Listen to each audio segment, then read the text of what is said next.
शिव पुराण श्री शतरुद्र संहिता 8वां अध्याय। भैरव अवतार। नंदीश्वर बोले हैं सनत कुमार जी, भगवान शिव के परम रूप भैरव जी हैं। एक समय की बात है, ब्रह्मा जी सुमेरु पर्वत पर बैठकर ध्यान में मग्न थे। उसी समय देवता उनके पास आए और उन्हें हाथ जोड़कर नमस्कार करने लगे। तत्पश्चात उन्होंने पूछा, हे ब्राह्मण, इस संसार में अविनाशी तत्व क्या है? कृपा कर इस विषय में हमें बताइए। तब भगवान शिव की माया से मोहित होकर ब्रह्मा जी बोले, हे देवताओं, आपकी प्रसन्नता के लिए मैं आपको उस अविनाशी तत्व के बारे में बताता हूँ। इस संसार में मुझसे बढ़कर कोई भी नहीं है। मेरे द्वारा ही यह सारा संसार उत्पन्न हुआ है। मैं ही स्वयंभू अज ईश्वर अनादि भोक्ता ब्रह्मा और निरंजन आत्मा हूँ। मेरे कारण ही संसार प्रवृत्त और निवृत्त होता है। ब्रह्मा जी के इन वचनों को सुनकर वहीं बैठे भगवान श्रीहरि विष्णु को बहुत बुरा लगा। तब श्रीहरि ब्रह्मा जी को समझाते हुए बोले कि ब्राह्मण, तुम इस प्रकार अपनी स्वयं ही प्रशंसा न करो, क्योंकि मेरी आज्ञा के फलस्वरूप ही तुम इस सृष्टि के रचयिता हो। इस प्रकार ब्रह्मा जी व श्रीहरि आपस में लड़ाई करने लगे। दोनों ही अपने को बड़ा और दूसरे को निम्न समझ रहे थे। तब उन्होंने अपने को उच्च सिद्ध करने के लिए वेदों का स्मरण किया।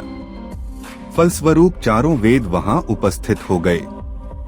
जब ब्रह्मा जी और श्रीहरि विष्णु ने उन चारों वेदों से अपनी श्रेष्ठता के संबंध में पूछा, तब सर्वप्रथम ऋग्वेद भगवान शिव का स्मरण करते हुए बोले, हे ब्राह्मण, हे श्रीहरि, जिसके भीतर समस्त भूत निहित हैं तथा जिसके द्वारा सब कुछ प्रवृत्त होता है, जिन्हें इस संसार में परम तत्व कहा जाता है, वह एक भगवान शिव ही हैं। तब यजुर्वेद बोले कि उन परमेश्वर भगवान शिव की कृपा से ही वेदों की प्रामाणिकता भी सिद्ध होती है। उन्हीं भगवान शिव शंकर को संपूर्ण यज्ञों तथा योग में स्मरण किया जाता है। तत्पश्चात सामवेद बोले कि जो समस्त संसार के लोगों को भरमाता है और जिसकी खोज में सदा ऋषि मुनि लगे रहते हैं, जिनकी कांति से सारा विश्व प्रकाशमान होता है, वह त्र्यंबक महादेव जी हैं। इस पर अथर्व बोल उठे, भक्ति से साक्षात्कार कराने वाले तथा समस्त दुखों का नाश करने वाले एकमात्र देव भगवान शिव ही हैं।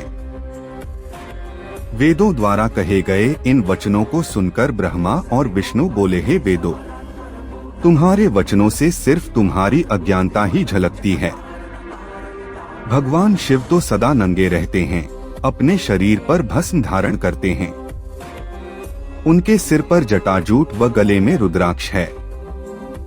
वे सर्पों को भी धारण करते हैं। भला शिव को परम तत्व कैसे कहा जा सकता है? उन्हें परम ब्रह्म किस प्रकार माना जा सकता है? ब्रह्मा जी और श्रीहरि विष्णु के इन वचनों को सुनकर हर जगह मूर्त और अमूर्त रूप में विद्यमान रहने वाले ओंकार बोले कि भगवान शिव शक्तिधारी हैं। वही परमेश्वर हैं तथा सबका कल्याण करने वाले हैं। वे महान लीलाधारी हैं और इस संसार में सब कुछ उनकी आज्ञा से ही होता है। ओंकार की बातें सुनकर भी ब्रह्मा जी और विष्णु जी की बुद्धि में ये बातें नहीं आईं और वे इसी प्रकार आपस में लड़ते रहे। उनका विवाद खत्म होने का नाम ही नहीं ले रहा था। तभी उन दोनों के बीच में एक विशाल ज्योति प्रकट हो गई। इस विशाल ज्योति का न तो आरंभ था न ही कोई अंत। उस अग्नि की ज्वाला से ब्रह्मा जी का 5वां मुख जलने लगा। उसी समय कल्याणकारी भगवान शिव वहां प्रकट हो गए। ब्रह्मा जी शिवजी से बोले, हे पुत्र, तुम मेरी शरण में आओ, मैं तुम्हारी रक्षा करूंगा। तुम मेरे सिर से ही प्रकट हुए हो। तुमने प्रकट होकर रोना आरंभ कर दिया था, इसी कारण मैंने तुम्हारा नाम रुद्र रखा था। ब्रह्मा जी के इस प्रकार के वचनों को सुनकर सर्वेश्वर भगवान शिव को भी क्रोध आ गया। उनके क्रोध से तत्काल ही एक पुरुष उत्पन्न हो गया। उसका नाम भैरव था। भगवान शिव ने उस पुरुष को आदेश देते हुए कहा, हे कालराज, तुम साक्षात काल के समान हो, इसलिए आज से तुम जगत में काल भैरव के नाम से विख्यात होगे। तुम ब्रह्मा पर शासन करो और उनके गर्व को नष्ट करो तथा इस संसार का पालन करो।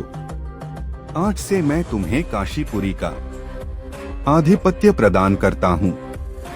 वहाँ के पापियों को दंड देना तुम्हारा ही कार्य होगा। वहाँ के मनुष्यों द्वारा किए गए अच्छे बुरे कर्मों का लेखा चित्रगुप्त स्वयं लिखेंगे। भगवान शिव के इस आदेश को काल भैरव ने प्रसन्नतापूर्वक ग्रहण किया। तत्पश्चात उन्होंने अपनी बाईं उंगली के अग्रभाग से ब्रह्मा जी का 5वां सिर काट दिया। यह देखकर ब्रह्मा जी भयभीत होकर शत्रुद्रिय का पाठ करने लगे। भगवान शिव की कृपा से दोनों के बीच का विवाद तुरंत समाप्त हो गया। उन्हें शिवजी का अपमान करने पर अत्यंत पछतावा होने लगा। भगवान शिव भक्त वत्सल हैं और अपने भक्तों का सदैव कल्याण करते हैं। उन्होंने ब्रह्मा जी और विष्णु जी को भी क्षमा करके उन्हें अभय प्रदान कर दिया। तत्पश्चात भगवान शिव ने काल भैरव को आज्ञा प्रदान की कि वे सदा ब्रह्मा और विष्णु का आदर करें और पापियों को दंड प्रदान करें।